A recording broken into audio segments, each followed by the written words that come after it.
জোহরের নামাজের পর আমরা রাস্তাতে আমরা ঘোরাফেরা একটু করি।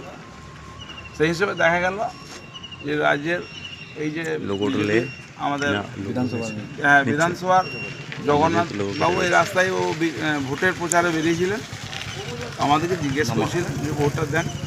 তো আমরা বললাম যে দেখুন, এলাকার শান্তি শৃঙ্খলা বজায় রাখা মানুষের কর্তব্য, সেই হিসেবে এলাকাকে শান্তি শৃঙ্খলা বজায় রাখুন, অশান্তি কলহ থেকে বাঁচিয়ে রাখুন, এলাকাতে যাতে অশান্তি না হয়, এইটাই আমাদের বক্তব্য। ভোটকে প্রচার করতে গিয়ে অশান্তি না হয়, এলাকাতে বিভ্রান্তিতে না পড়ে যায়, সেইটাই আমাদের বক্তব্য, মূল উদ্দেশ্য। আপনি কি বললেন? আমি এইটাই বললাম, যাতে আপনি ভোটের ব্যাপারে বলছেন, শান্তি শৃঙ্খলা বজায় রাখার জন্য আপনি এলাকাকে মানুষকে সচেতন করুন, এইটাই বললাম। উনি কি বললেন? উনি বললেন যে একবার দেখুন, এই কথাই বললেন ভোটটা। আমরা এইটা কি বলবো, ওইটাই বললাম।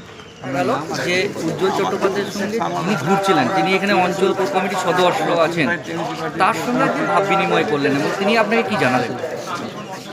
তৃণমূলের অঞ্চল কমিটির সদস্য তো কী হয়েছে, তারা উপরে তৃণমূল, নিচে বিজেপি, উপরে জোড়া ফুল, মনে পদ্ম ফুল হয়ে গেছে সবাই। তো তাকে তো, আর তিনিও তো ভোটার, তার কাছে তো আমি আবেদন জানাবো, যিনি উপরে ছদ্ম তৃণমূল, ভেতরে আসল পদ্ম ফুল, তারা সবাই এবার তৈরি হয়েছে। এবং আপনারা বুঝতেই পারছেন না পরিবর্তনের কি ঝড় চলছে।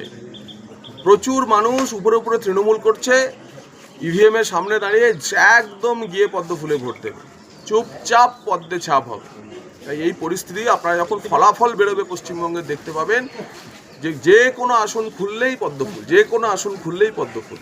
এবং তার কিছু কিছু নমুনা তো আজকে আপনারা দেখলেন, আপনারা দেখেছেন যে তৃণমূলের সেই, আপনারা তো, আপনাদের কথায় আমি তো জানতাম না, তিনি আমার কাছে একজন সাধারণ ভোটার, সাধারণ মানুষ।